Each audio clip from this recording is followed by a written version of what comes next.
কেউ খুন হলো, এই ব্যক্তি যদি খুনের শিকার না হতো তাহলে সে কি আরো কিছুদিন বাঁচত কিনা? এই প্রশ্নের উত্তরে ইমাম ইবনে তাইমিয়া রাহিমাহুল্লাহ একটা হাদিস উল্লেখ করেছেন, খুব চমৎকার। সে হাদিসটি পেশ করতে চাই। মানুষের তাকদীর, মানুষের হায়াত, রিজিক, এই বিষয়গুলো দুই প্রকার।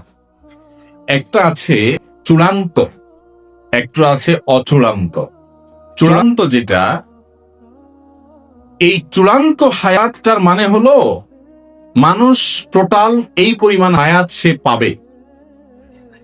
আরেকটা হলো অচূড়ান্ত, অর্থাৎ শর্ত সাপেক্ষ। এই কাজটা করলে তার এতদূর হায়াত হবে, এটা না করলে এতদূর হবে। এটা হলো অচূড়ান্ত। তো যেটা বলতেছিলাম, গুরুত্বপূর্ণ একটা ইস্যু। কোন মানুষ যদি কারোর হাতে খুন হয়, মারা যায়, এই লোকটা তার হায়াত এতটুকুই ছিল যে খুন হয়ে গেছে, নাকি আরো কিছুদিন ছিল খুন করে বেচারাকে হায়াতটা কমায় দিচ্ছে? এর উত্তর হলো তার হায়াত অতদিনই ছিল, তার হায়াত অতদিনই ছিল। এখন প্রশ্ন হবে, তাহলে খুনি দোষটা কি? তার হায়াত শেষ হয়ে গেছে, তার দুনিয়া থেকে যাইতে সে আরো সহযোগিতা করবো, টাইম তো শেষ, তার তো যাইতেই হবে। তাহলে তারে খুন করে তার টাইম অনুযায়ী যাওয়ার পথটা সুগম করেছে, এবং কি দোষ করছে সে? ব্যাপারটা এরকম হয় না?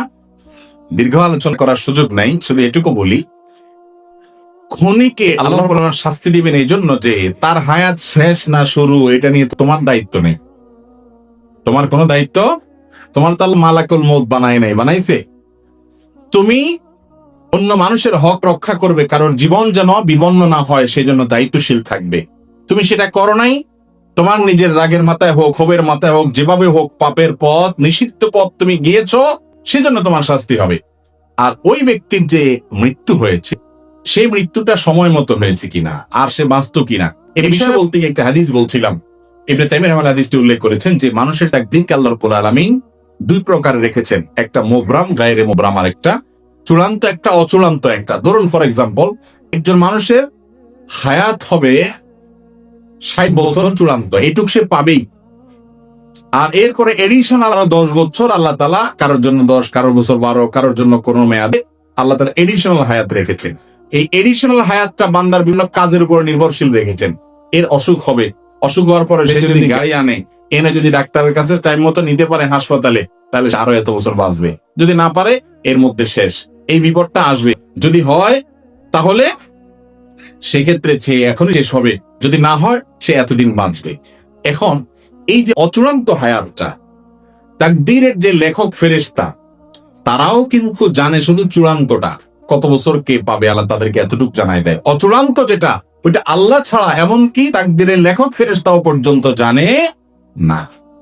কিন্তু এই যে চূড়ান্ত অচূড়ান্ত বলছি, ওটা আমাদের দৃষ্টিকোণ থেকে, আমাদের দিক থেকে, এই দিক থেকে যখন তাকাবেন, আল্লাহ রাব্বুল আলামিনের কাছে অচূড়ান্ত বলতে কোনো কিছু, বান্দার যোগ বিয়োগ করে প্লাস মাইনাস করে কি হবে না হবে, গাড়ি টাইম মতো আসবে কিনা, ডাক্তার টাইম মতো আসবে কিনা, এই লোক খুন করবে কিনা, খুন করতে গিয়ে খুন হয়ে যাবে কিনা, নাকি বেঁচে যাবে, কি হবে, কোথায় গিয়ে দাঁড়াবে, তার টোটাল ফিগার কি দাঁড়াবে, তার সব কিছু আল্লাহ তাআলার কাছে জানা আছে। কথা কি বুঝাইতে পারছি?